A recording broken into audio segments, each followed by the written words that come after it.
I've recently made a few videos on more recent happenings in the FNAF game franchise. A video on what I'd have loved to see Ruin bring us, and one discussing why I'm not really a fan of the Mimic, the newest antagonist, at least not yet. And in both of those videos, I've made reference to me having some thoughts on Afton and his status as Glitch Trap and or Burn Trap, among other things. Well, I did have this script half finished before my video on the Mimic came out, and it does seem some of you would like to hear my thoughts on it, so here I am finishing the script and making the video for you. However, instead of being focused on why I think Burn Trap or Glitch Trap are Afton, my headcanon is more on why I think Afton keeps coming back. It's something that I've been slowly forming in my mind since Pizzeria Simulator actually, based on how Scraptrap acts within it. I'd like to say it's probably how I've been able to accept every single Afton return since then actually. Just as an aside, I'm going to say this is very speculation heavy, but then FNAF's storyline is very complicated and messy at this point. Speculation is the basis of a lot of generally accepted facts that aren't actually confirmed in-game, let's be honest. But before I start, let's just get this out of the way quickly. This headcanon is my own personal one.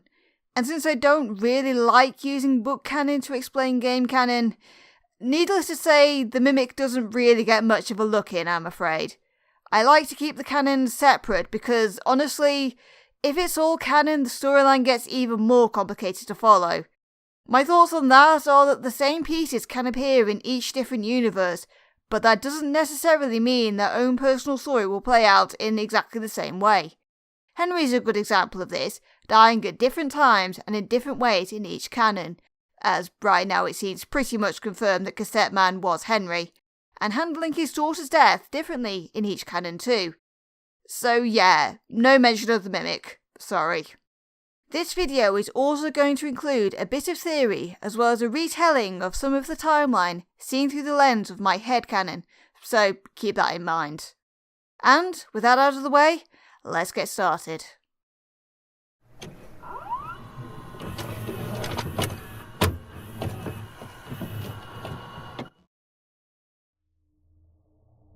As I said previously, this headcanon theory of mine has its roots in Pizzeria Simulator and in the way Scraptrap acts in it. Or rather, this particular line he says when he catches the player sometimes. What a deceptive calling. I knew it was a lie the moment I heard it, obviously, but it is intriguing nonetheless. This seems to suggest that Afton inside of the animatronic knows that the Call of the Children lore that has been set up inside of this particular Freddy Fazbear's is false, that he suspects that all is not as it seems here.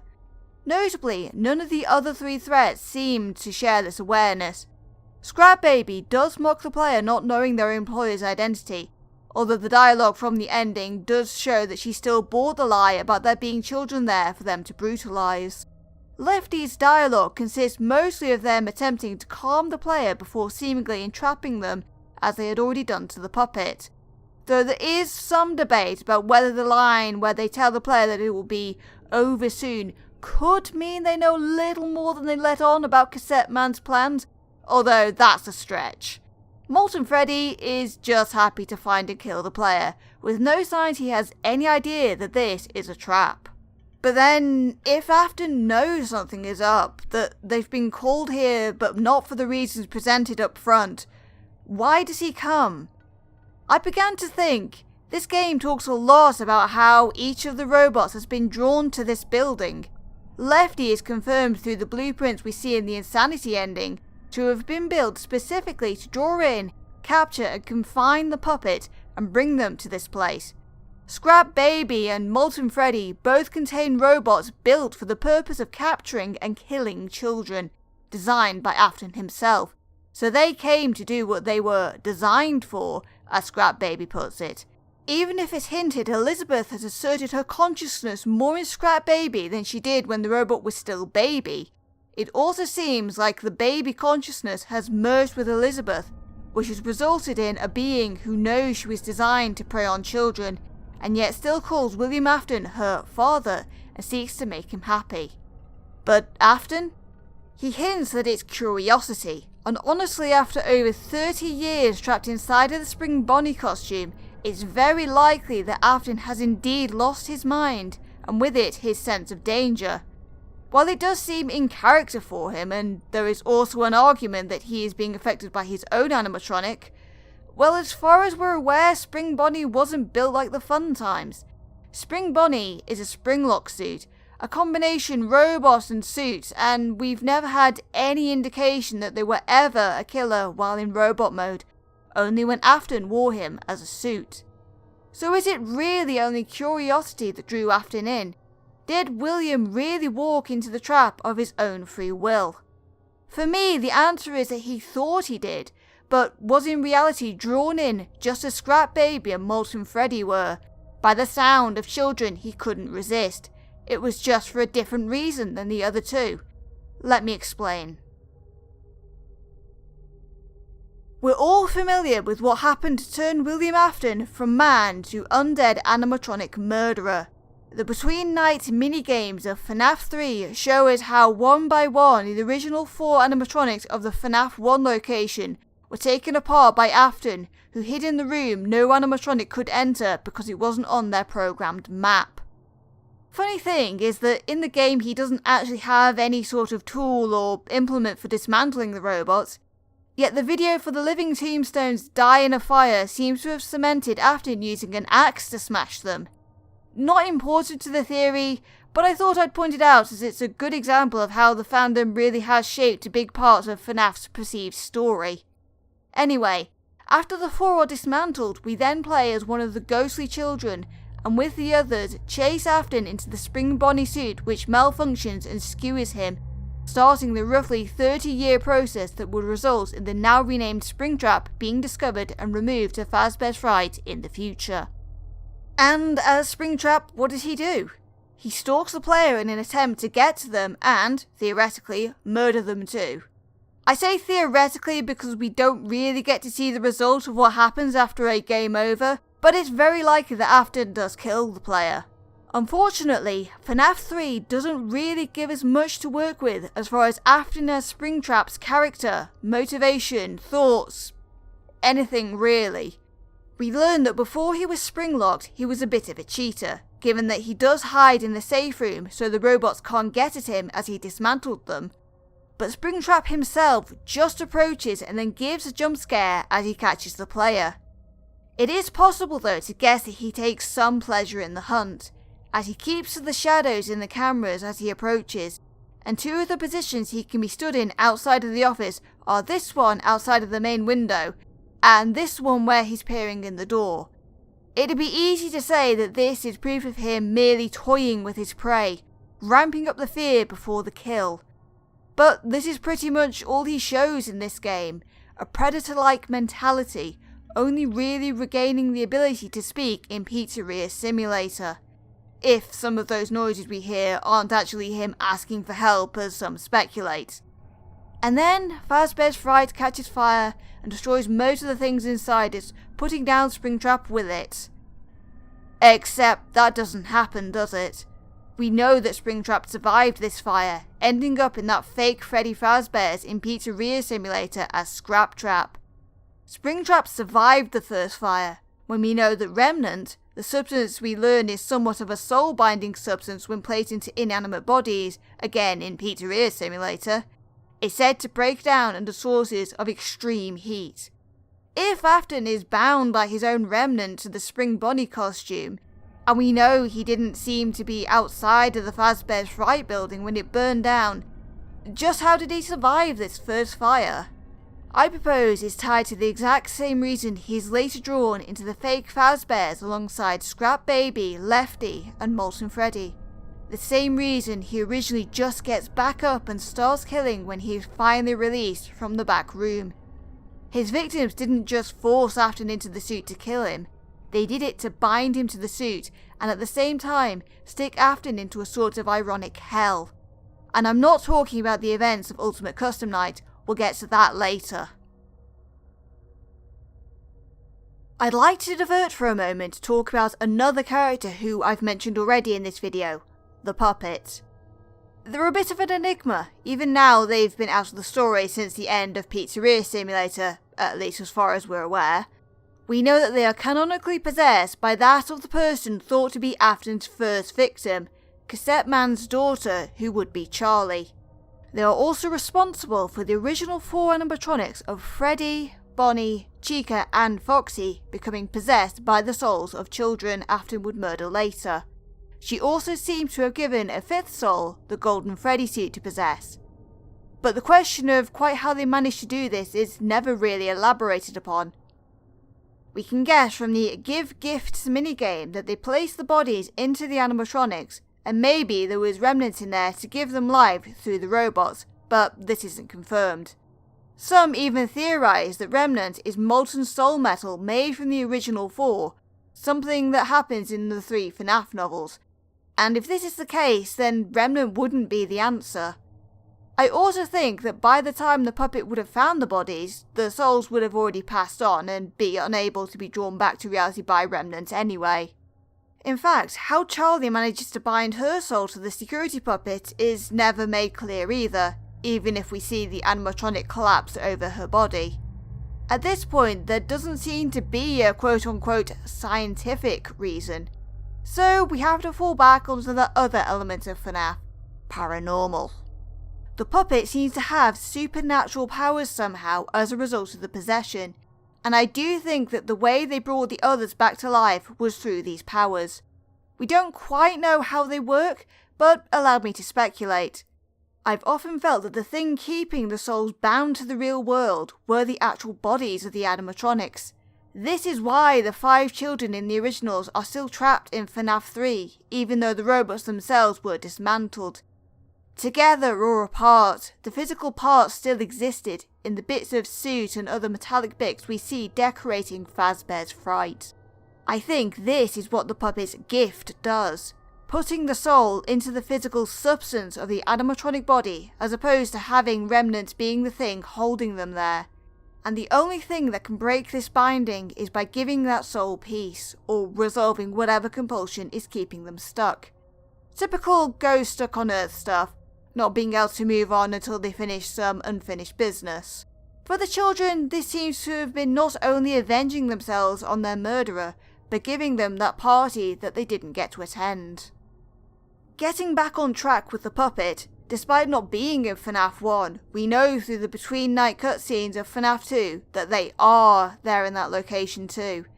And again, although we don't see them during the between-night cutscenes of FNAF 3, I think that they were still there, watching over the others.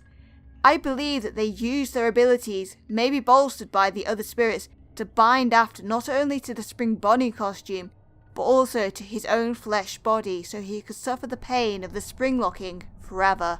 And then, if Afton should somehow find his way out, there was a further part to what they did to him that would assure that he could never pass on. If he wanted to be a murderer, then so he would be, and only that. He would be further cursed to forever do what he did to those children, to kill and never be satisfied. A compulsion he can't resist, a desire to always do nothing but murder. The puppet said, "This is what you want to do? Then do it, and nothing but it, forever." A fate and curse that would last even if all the souls of the children would move on, to ensure that Afton would never find allies, would never find peace again.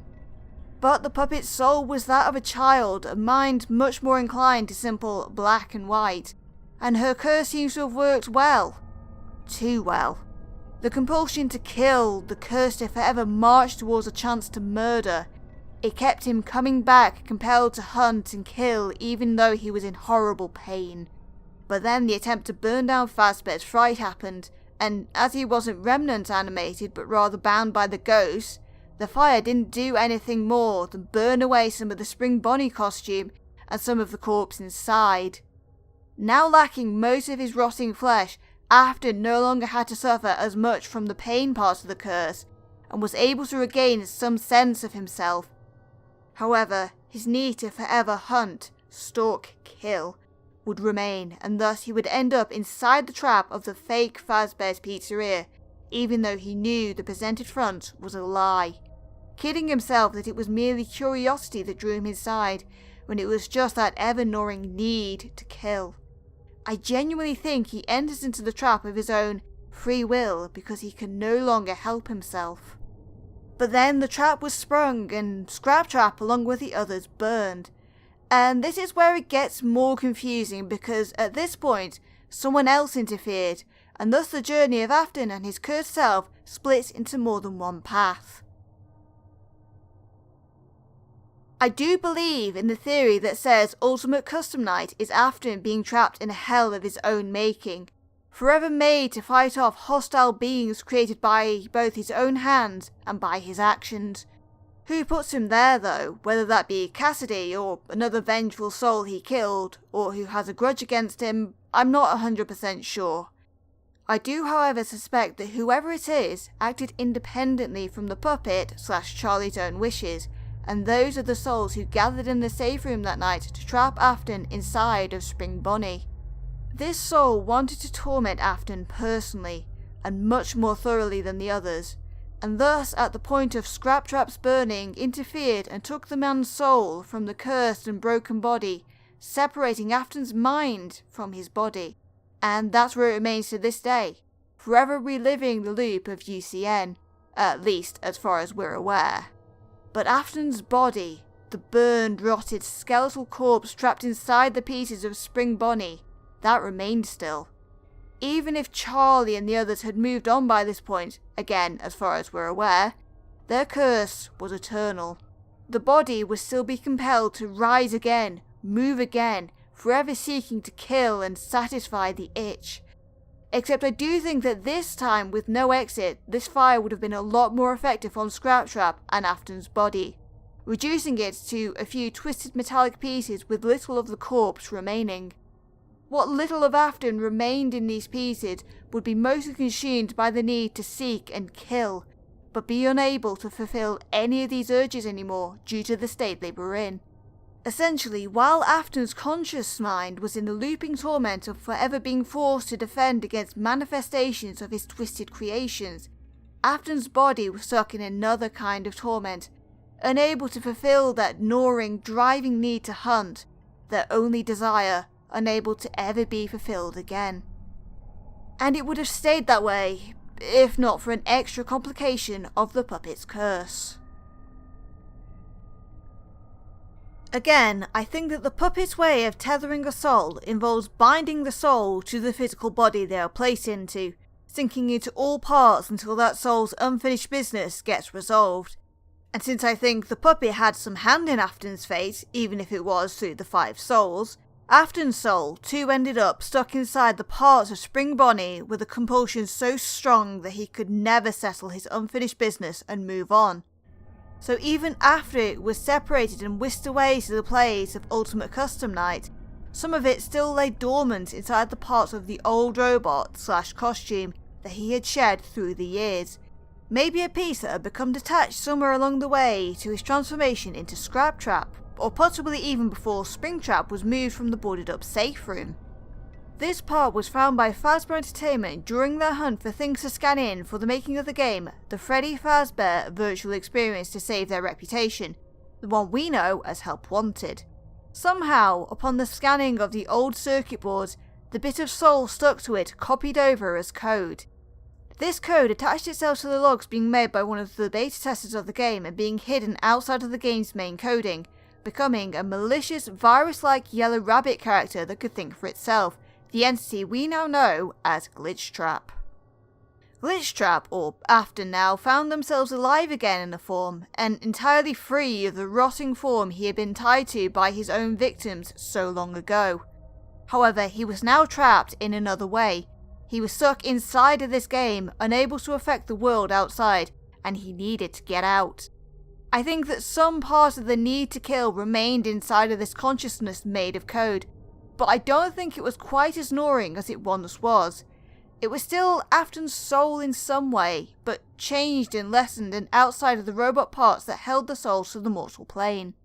He was no longer a driven predator, but once again able to patiently wait and calculate how he could get away with what he wanted to do.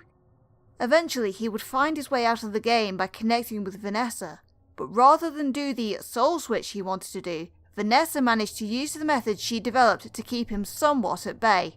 She'd hoped it would deal with the glitch, but instead forced Glitchtrap into her brain, compartmentalised away, but still able to have an effect on her, which I think is what this strange door cutscene is depicting. I also believe that this Glitchtrap is merely a copy of the one inside of the Fazbear virtual experience, either by accident as a result of Vanessa trying to stop him, or purposefully utilising that property of data to multiply his chances of escape. Now hitching a ride with Vanessa, he was able to speak with her, slowly convince some part of her to listen to him and follow his orders, make her into the reluctant follower as we first knew her. She would then find her way into Fazbear Entertainment, having previously been employed by another company who had been tasked with working on the virtual experience. Presumably, Glitchtrap used this access to search through the information Fazbear Entertainment had, and discovered that the new Pizzaplex that was being built was on the same site as the last recorded Freddy Fazbear's. Gaining the position of night security at the new Pizzaplex despite the reservations some had about her qualifications, Afton had shaped Vanessa into Vanny properly. They set up a hidden room inside the giant building and began to tamper with the animatronics, eventually using them to break down to where the old pizzeria was, and inside of the scorched building, Vanny found the remains of Scraptrap. Scraptrap, still compelled to rise again and attack, murder, maim, but lacking the ability to think, reason, plan, speak. And Glitchtrap, as a fragment of Afton's mind, could fill that space again, could take back control of his old body, to once again resume his killing, his compulsion, his curse, only this time with a follower by his side. He had Vanny, possibly through staff bots and other means, rebuild Scraptrap's form using parts from the Pizzaplex above, which is why we find Burntrap inside a charge pod like the ones above. I do believe that he includes parts scavenged from Glamrock Endos and possibly scrapped staff bots, and thus the charge pod was keeping his mostly robotic body alive as a kind of life support, because Burntrap doesn't really have any soul infusion into those parts yet. As I mentioned before, William's actual soul is currently trapped in Ultimate Custom Night, and Glitchtrap still isn't inside of Burntrap when Glamrock Freddy and Gregory get down to the pizzeria. Only the old remains still bear the puppet's curse that reanimates Afton, and they weren't enough yet to give the entire rebuilt body life. I also don't think that he was complete yet, which is why he hangs back and uses whatever hack Vanny has planted into the Glamrocks as his main weapon.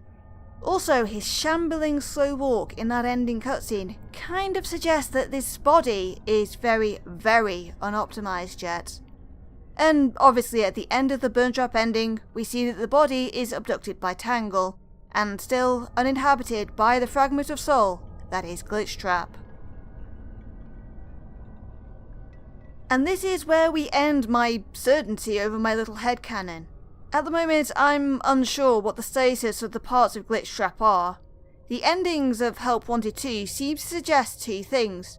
One, that Vanny might have gotten rid of or somehow suppressed Glitchtrap in her mind. And two, that through the Vanny mask, Cassie might have become a host for another form of Glitchtrap or some virtual infestation. If both are true, then this would lend weight to the idea that the Glitchtrap in Vanessa's mind is only one copy of Glitchtrap's data soul, and that maybe somehow after the virtual experience, someone has made the Vanny masks in an attempt to spread Glitchtrap to more people. As the Help Wanted 2 lobby has that poster that talks about removing your mask after work is over, which suggests that they were mass produced for employees of the current Fazbear Entertainment and were commonplace. The implications of which are kind of terrifying, even if we don't see that during Cassie's time inside the mask during Ruin. Although, if you think about it, the more she uses the mask, the weirder the AR realm gets for her, which could be a sign of a slow but steady possession. However, there is also enough to support another idea, that Vanessa has somehow retrapped Glitchtrap inside the new game that is Help Wanted 2. It all depends on how you interpret what we're seeing during the game, as you can make a case for either side. For one thing, unlike the first Help Wanted, we don't really see Glitchtrap properly. At most we often see just his hand close up, only seeing the full body during the fairly trippy ending that has Vanny crush him in her hands. This hints to me that he's either hiding in this game, or possibly not as in control as he was previously. Speaking of endings, the other ending that comes from collecting all the Fazbear action figure mechas sees a charge pod appear on stage in front of the player, one that also has the hand of Glitchtrap emerging from it. After the alpha staff bots appear though, the pod is fully open and seems to be empty.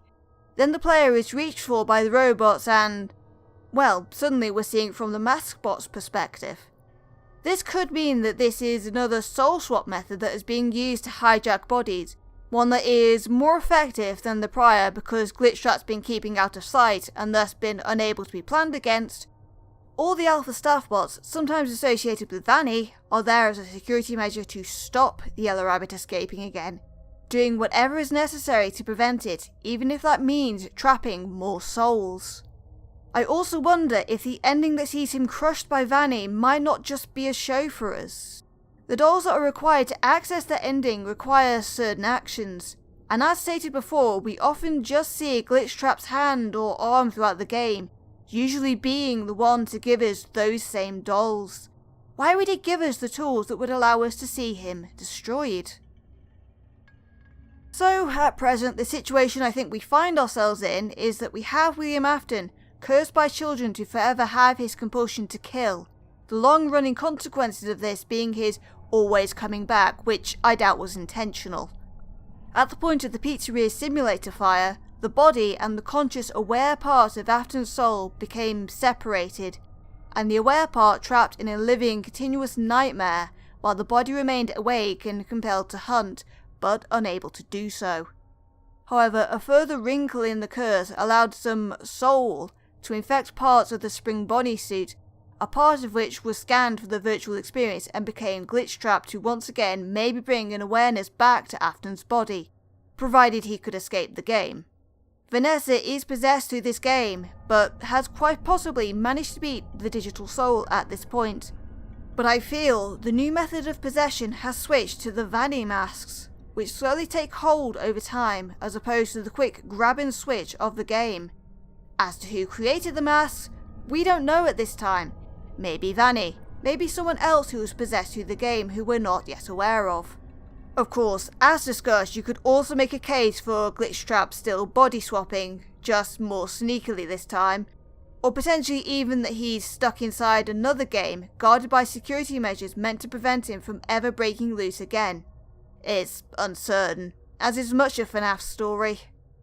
But regardless, through my headcanon, not only do I think I know how Afton keeps coming back, but I think he's still not done doing so just yet, because the curse placed by the ones he murdered won't ever let him stop.